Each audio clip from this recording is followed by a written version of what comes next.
Snow fell thick and fast over the mountains, blanketing the road in silence. The old Maplewood Inn sat alone at the edge of the valley, its windows glowing faintly against the storm. Inside, Martha Green, the inn's aging housekeeper, moved quietly through the halls. She had lived there for years after the owners moved away, keeping the old place warm out of habit more than purpose. It was nearly midnight when headlights cut through the snow. One car turned up the long drive, then another, then several more. Within minutes, 15 vehicles crawled to a stop outside the inn, their passengers stumbling out into the storm. A man in a fur-lined coat waved his arms. "Please, ma'am. The road's blocked ahead. We've been driving for hours. Can we take shelter?" Martha hesitated only a second. "Of course," she said. "Come in before you freeze to death." The group piled into the lobby, shivering and brushing snow from their expensive coats. They looked entirely out of place among the old wooden floors and flickering lamps. Martha showed them to the lounge, lit a fire, and disappeared into the kitchen. Within an hour, she had pots of stew simmering and mugs of tea steaming on the counter. The guests gathered around the fire, their faces softening as the warmth returned to their fingers. As they talked, Martha learned who they were, a group of high-profile business people traveling to Aspen for a private investors' retreat. They were millionaires, every one of them. Some were CEOs, others developers or media moguls. Their clothes alone cost more than the inn was worth. Yet that night, as the snowstorm howled outside, they were no different from anyone else, cold, stranded, and grateful for shelter. "You live here alone?" one woman asked as Martha handed her a bowl. "I do," Martha said. "My husband built this place. After he passed, I stayed. Someone had to look after it." The woman smiled faintly. "That's brave," Martha shrugged. "It's home." As the night went on, the group began to relax.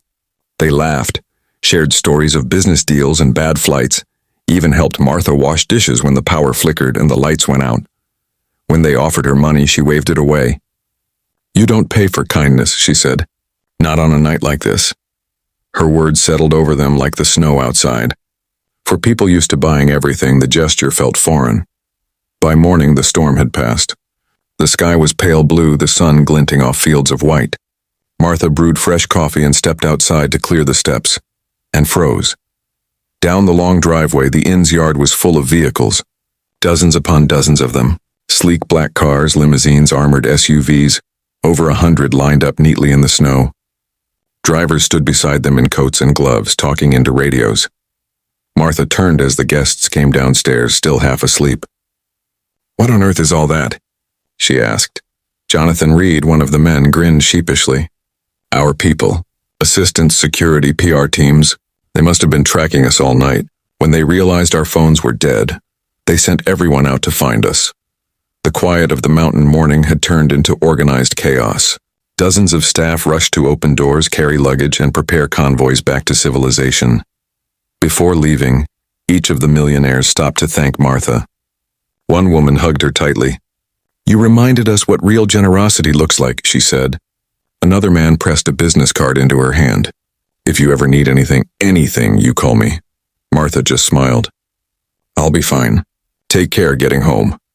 Within an hour, the driveway was empty again, save for deep tire tracks and silence. Martha stood by the door, the card still in her hand, and went back to cleaning up the breakfast dishes. It felt like a dream. A week later, a courier arrived with a large envelope.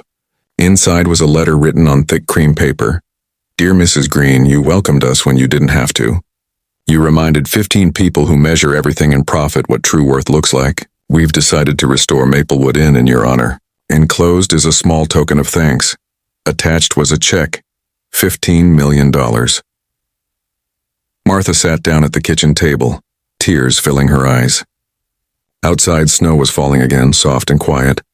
She looked around the little inn her husband had built, the place that had once felt so empty. Now, it was full again, full of life, of purpose, and of something richer than money. She folded the letter, set it beside the check, and whispered to herself, smiling, "No charge for being human."